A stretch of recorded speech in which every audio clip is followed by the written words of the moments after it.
nothing else, heavy duty has at least caused bodybuilders to start thinking. No longer do bodybuilders accept someone's training routines or diet regimen just because he has won some titles.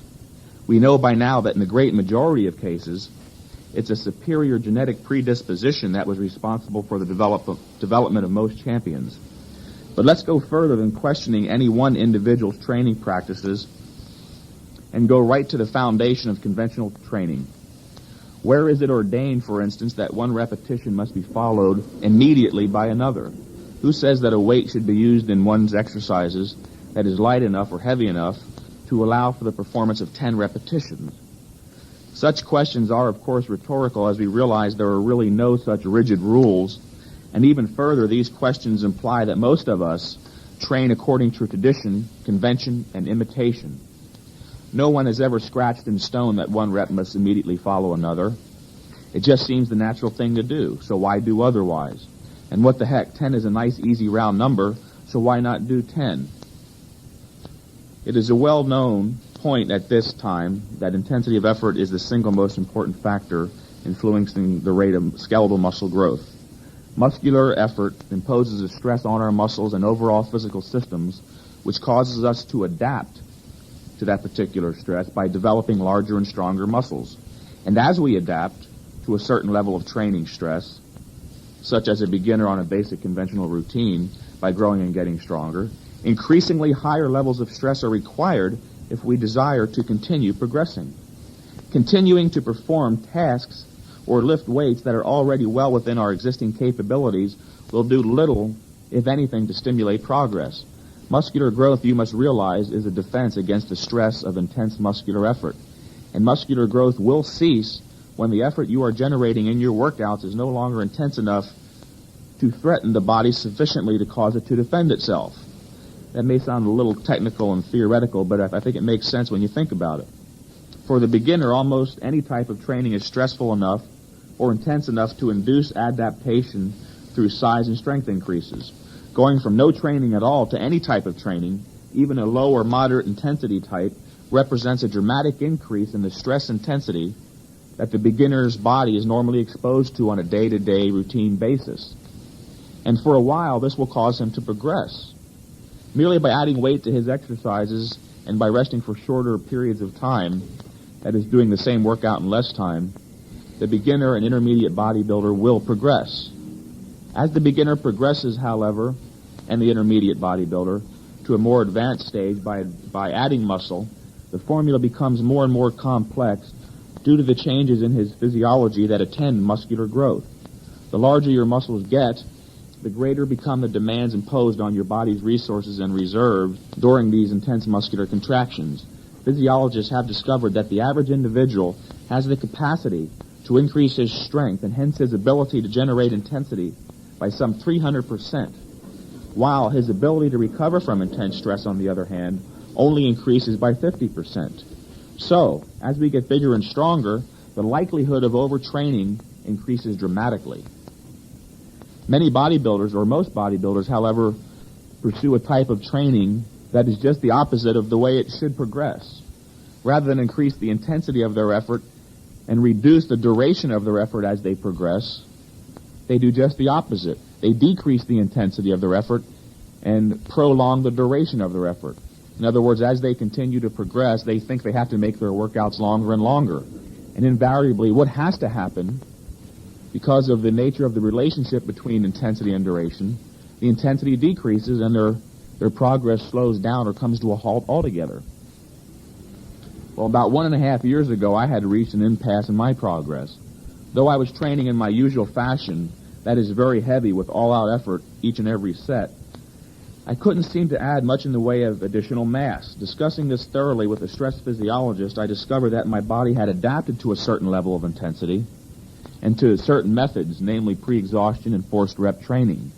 The problem was that now I was so strong and my ability and willingness to generate maximum effort so dramatically increased that each rep of a normal 6-repetition set was severe enough that the oxygen debt and lactic acid buildup was immediate from the first rep and prevented a maximum all-out effort at the end.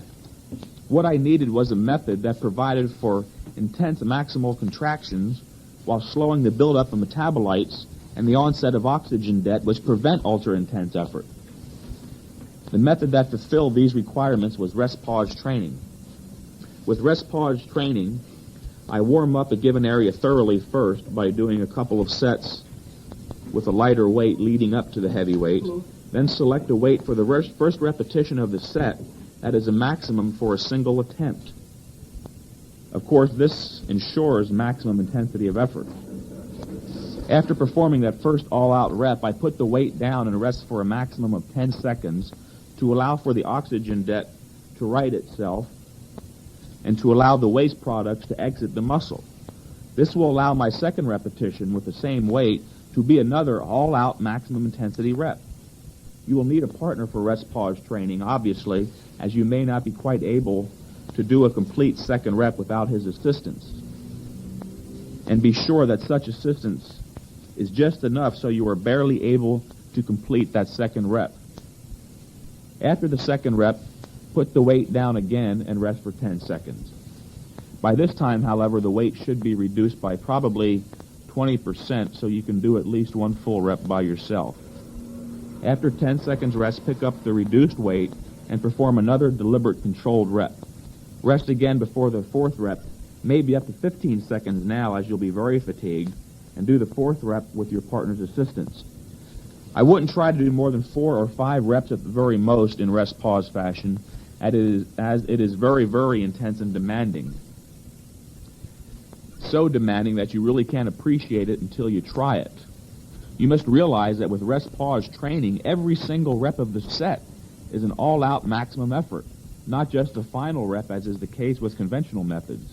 This is what makes it so different and so productive. The intensity has taken a quantum leap upwards. I would also recommend no more than 1 set per exercise in rest-pause fashion for the same reason. Remember, I can't stress it enough, the higher the intensity, the greater the likelihood of overtraining. Remember that once you induce muscular growth stimulation through hard training, you must allow that growth to take place.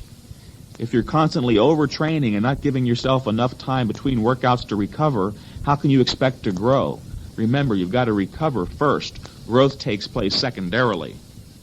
I would also suggest that you do not do more than a total of 3 sets per body part. You can also incorporate rest-pause into your normal heavy-duty routine.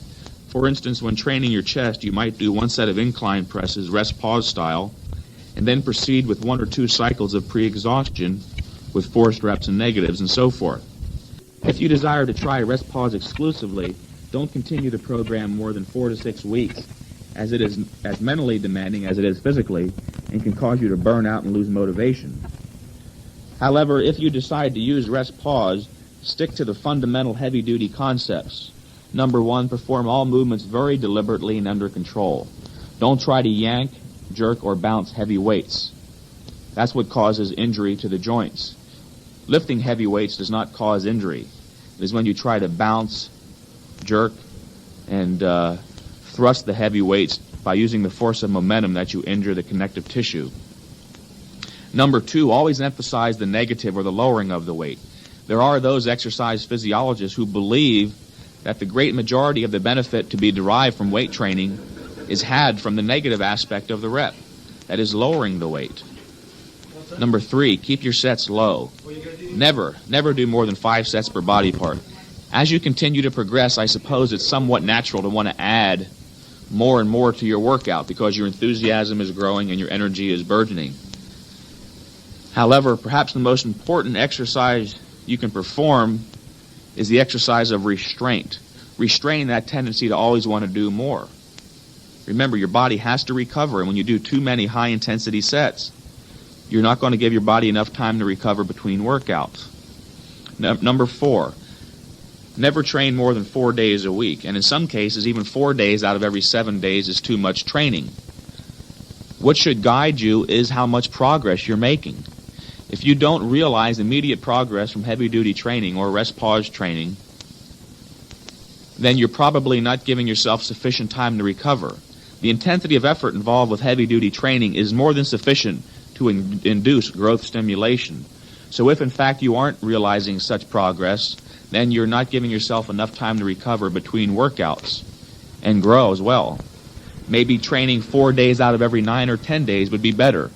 Again, these things aren't preordained. They're not scratched in stone. No one ever said you had to set up your training routine according to a rigid 7-day-a-week schedule. Maybe 4 days out of every 10 days would be best. If the intensity is sufficient, then the only other factor that can be blamed for your not realizing more progress is not sufficient time to recover between workouts.